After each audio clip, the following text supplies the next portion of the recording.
bonsoir et bienvenue dans cette nouvelle année d'indices, la 4e déjà. Au programme de ce soir, 2 enquêtes délicates, où l'on tente de faire parler les ADN, mais où les suspects, eux, se taisent, ou plutôt nient. En seconde partie d'émission, l'affaire Kitty van Nieuwenhuizen, cette jeune inspectrice de police sauvagement assassinée d'une rafale de Kalachnikov à Bercel.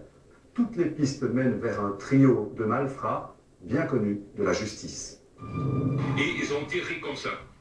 Donc, direction, la camionnette des policiers était là-bas. Donc, c'est à 25 mètres. Avec une mitraillette, ils ont tiré pour tuer. Hein. Ça, c'est certain. À une distance de 25 mètres, dans la vitre de la camionnette, côté passager, hein, elle venait de là-bas, la camionnette. Kitty n'a eu aucune chance.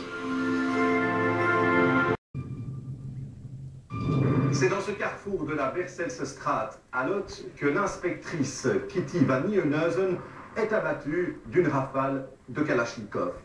Choqués par la mort de leurs collègues, les policiers vont mettre les bouchées doubles pour retrouver les coupables. Les traces d'ADN retrouvées sur les lieux les mènent vers 3 hommes bien connus de la justice. Leurs avocats vont crier au vice de procédure, mais vous allez le voir, d'autres éléments très troublants les accusent. En pleine nuit, des hommes cagoulés tirent à la Kalachnikov sur un combi de police. Plus d'une vingtaine de balles atteignent le véhicule.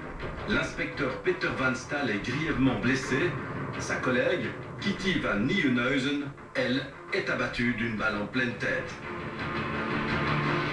Pour fuir, les malfrats abattent un riverain et volent son véhicule. Ils partent en direction de Charleroi. Très vite, des dizaines de policiers investissent les lieux. Une enquête gigantesque va commencer. La scène de crime est passée au peigne fin et les premiers indices vont parler. Tout commence dans la rue de Bercel à Lot. Au cours de la nuit du 3 au 4 décembre 2007, 3 voleurs cagoulés tentent de voler un petit camion. Mais une camionnette de la police locale qui patrouillait les surprend et tente de les intercepter. Et les malfrats sont venus de par là, de l'autoroute, et se sont arrêtés devant le numéro 40 pour voler la camionnette. Ça n'a pas marché. Ismaël Sakour habite dans la Bercelsstraat. Il ne s'imaginait pas qu'il allait être une victime de la fusillade.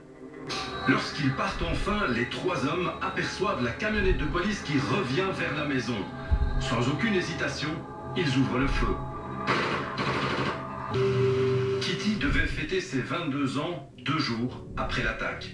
Elle n'était en service que depuis 1 mois. Son idéal policier est emporté par une balle qui lui explose la tête. Après la fusillade, c'est le bain de sang. Ismaël Sakour et l'agent Van Staal sont grièvement blessés. Kitty van Nieuwenhuizen, elle, est morte d'une balle dans la tête. Quelques secondes après les faits, les 3 malfrats ont volé la Peugeot d'Ismaël Sakour et sont partis vers l'autoroute de Charleroi qui se trouve là, un peu plus loin. Très précisément, 3 hommes bien connus de la justice. Noureddin Chekni, Galeb Kouroum et Hassan Yassir sont mis sous surveillance.